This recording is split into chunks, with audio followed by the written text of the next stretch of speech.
আজকের ভিডিওটি খুবই গুরুত্বপূর্ণ বিষয় নিয়ে তৈরি করা হয়েছে, তাই আশা করব আপনারা শুরু থেকে শেষ পর্যন্ত না টেনে পুরো ভিডিওটি দেখবেন। যারা হোমিওপ্যাথি সম্পর্কে জানতে চান, আশা করছি আজকে অনেক গুরুত্বপূর্ণ তথ্য এই ভিডিওর মাধ্যমে আপনারা জানতে পারবেন। আসসালামু আলাইকুম। হারুন হোমিও হলের পক্ষ থেকে আরও একটি নতুন ভিডিওতে আপনাদেরকে স্বাগত জানাচ্ছি। আশা করতেছি পৃথিবীর যে প্রান্ত থেকে আমাদের এই ভিডিওটি আপনি এই মুহূর্তে দেখতেছেন ভালো আছেন, সুস্থ আছেন। আমিও ভালো আছি আলহামদুলিল্লাহ। তো আজকের ভিডিওর মাধ্যমে আমরা জানতে পারবো মায়াজম কি এবং এটা কত প্রকার, মায়াজম কাকে বলে, এবং এই ভিডিওর মাধ্যমে আমরা জানব মায়াজম অর্জিত না বংশগত। এছাড়া আরেকটা গুরুত্বপূর্ণ জিনিস জানব, ডক্টর হ্যানিম্যান কীভাবে উপবিষ তত্ত্ব আবিষ্কার করেন। তো আজকের ভিডিওটি খুবই গুরুত্বপূর্ণ হতে চলেছে, আশা করি পুরো ভিডিওটি আপনারা না টেনে দেখবেন। হোমিওপ্যাথি চিকিৎসায় কিন্তু মায়াজম খুবই গুরুত্বপূর্ণ একটা বিষয়, কারণ মায়াজম আপনি যদি বুঝতে না পারেন তাহলে কিন্তু হোমিওপ্যাথি চিকিৎসা করতে গেলে খুবই সমস্যায় পড়তে হবে। তো মায়াজম বিষয়টা আসলে কি? মায়াজম একটি গ্রিক শব্দ, এর অর্থ দাগ, অপবিত্রতা, দূষিত অবস্থা। যে সকল প্রাকৃতিক সূক্ষ্ম শক্তি বা কারণসমূহ হতে রোগ উৎপত্তি হয়, সে সকল সূক্ষ্ম শক্তি বা কারণসমূহকে উপবিষ বা মায়াজম বলে। সুতরাং উপবিষ বা মায়াজম হচ্ছে এমন একটি অবস্থা যা মানব দেহে প্রবেশ করে দেহে বিশৃঙ্খলা সৃষ্টি করে রোগ লক্ষণাবলী উৎপন্ন হয়। আর মায়াজম মূলত তিন প্রকার: সোরা, সিফিলিস, সাইকোসিস। পরবর্তীতে অবশ্য আরেকটা মায়াজমের কথা বলা হয় যেটাকে মিশ্র মায়াজম বলা হয় বা টিউবারকুলোসিস। আসলে মায়াজম সম্পর্কে জ্ঞান লাভের প্রয়োজনীয়তাটা কি? হোমিওপ্যাথিক চিকিৎসা একটি লক্ষণভিত্তিক চিকিৎসা। মহাত্মা ডক্টর হ্যানিম্যান দেখলেন যে রোগী চিকিৎসার কিছুদিন পর আবার রোগ যন্ত্রণা নিয়ে ফিরে আসে। তখন তিনি দুশ্চিন্তায় পড়লেন এবং কারণ অনুসন্ধান করতে শুরু করলেন। তিনি প্রায় দীর্ঘ 12 বছর গবেষণার পর রোগের কারণ হিসাবে মায়াজমের আবিষ্কার করলেন। হোমিওপ্যাথি চিকিৎসায় প্রাকৃতিক নিয়মের আরোগ্য সাধিত হয়, অর্থাৎ সিমিলিয়া সিমিলিবাস কিউরেন্টার।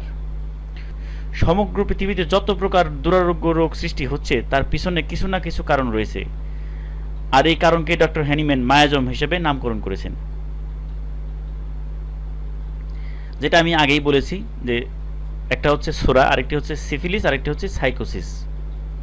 সোরা আদি মায়াজম যা সকল রোগের সৃষ্টিতে সহায়তা করে। তাহলে সোরা বংশগতভাবে মানুষের দেহে সংক্রমিত হয়ে চলে আসে।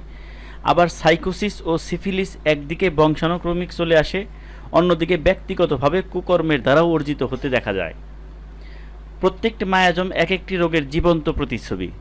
প্রতিটি রোগীর ক্ষেত্রে সঠিক রোগীলিপি প্রণয়ন করে বিশুদ্ধ মেটেরিয়া মেডিকা হতে পৃথক অ্যান্টিমায়াজমেটিক ঔষধ সেবনে আদর্শ আরোগ্য হয়। প্রত্যেকটি মায়াজমের নির্দিষ্ট বৈশিষ্ট্য, নির্দেশক লক্ষণাবলী, গঠনগত ও মানসিক লক্ষণ, ইচ্ছা অনিচ্ছা, হ্রাস বৃদ্ধি প্রভৃতি আলাদা। সুতরাং প্রত্যেকটি মায়াজম সম্বন্ধে বিস্তারিতভাবে জ্ঞান অর্জন করলে রোগী চিকিৎসা সহজভাবে হবে। অতএব আমরা বলতে পারি মায়াজম সম্বন্ধে জ্ঞান লাভের প্রয়োজনীয়তা অপরিসীম। ভিডিওর মাঝখানে আমি একটি মিশ্র মায়াজম সম্পর্কে বলেছিলাম। মিশ্র মায়াজমটা আসলে কি? দুই বা ততোধিক মায়াজম একত্রে একই দেহে মিলিত হয়ে যে জটিল অবস্থার সৃষ্টি করে তাকেই মিশ্র মায়াজম বলে। মায়াজম তিন প্রকার: সোরা, সিফিলিস ও সাইকোসিস। মিশ্র মায়াজম হচ্ছে এরূপ অবস্থা যা সোরা প্লাস সাইকোসিস অথবা সোরা প্লাস সিফিলিস অথবা সোরা প্লাস সিফিলিস প্লাস সাইকোসিস সংমিশ্রণে উৎপন্ন হয়, যেমন স্ক্রোফিউলা, সিউডোসোরা ইত্যাদি। এখন আমরা এক গুরুত্বপূর্ণ একটা বিষয় জানব, কিভাবে ডক্টর হ্যানিম্যান উপবিষ তত্ত্ব আবিষ্কার করেন। ডক্টর হ্যানিম্যান রোগী আরোগ্য করার কিছুদিন পর আবার রোগী পূর্বের রোগ লক্ষণ নিয়ে ফিরে আসতে দেখেন। তখন তিনি দুশ্চিন্তায় পড়লেন এবং ভাবতে শুরু করলেন এর পিছনে প্রকৃত কারণ কি। এই প্রশ্নের সঠিক জবাব খোঁজার জন্য ডক্টর হ্যানিম্যান 12 বছর অক্লান্ত শ্রমবহুল গবেষণা করেন। কেন যে হোমিওপ্যাথির পরিচিত ওষুধসমূহ দ্বারা উক্ত রোগগুলোর নিরাময় হয়নি এবং অভ্রান্ত চিকিৎসা নীতি অনুসারে চিকিৎসিত হওয়া সত্ত্বেও কেনই বা জঘন্য চিররোগ আরোগ্য না হয়ে তার অবস্থায় রয়েছে, এর কারণ নির্ণয়ে ডক্টর হ্যানিম্যান 1816 থেকে 1817 খ্রিস্টাব্দ এই 2 বছর নানাভাবে অক্লান্ত পরিশ্রম ও গবেষণা করেন। কোথেনে নির্বাসিত জীবনযাপনের শেষের দিকে 1828 খ্রিস্টাব্দে ডক্টর হ্যানিম্যান তার 12 বছরের গবেষণার ফসল the chronic disease, their peculiar nature and their homoeopathic cure নামে একটি বই প্রকাশ করেন। ডক্টর হ্যানিম্যান তার গবেষণায় 2 ধরনের রোগের কারণের সন্ধান পান, একটি অরোতিস, আরেকটি হচ্ছে রোতিস। অরোতিস হচ্ছে শোর এবং রোতিস হচ্ছে সিফিলিস ও সাইকোসিস।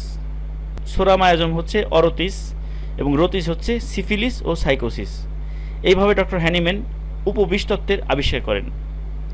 তো বন্ধুরা, যারা ভিডিওটি শুরু থেকে শেষ পর্যন্ত দেখলেন তাদেরকে অসংখ্য ধন্যবাদ জানিয়ে আজকের ভিডিওটি এখানেই শেষ করছি। আল্লাহ হাফেজ।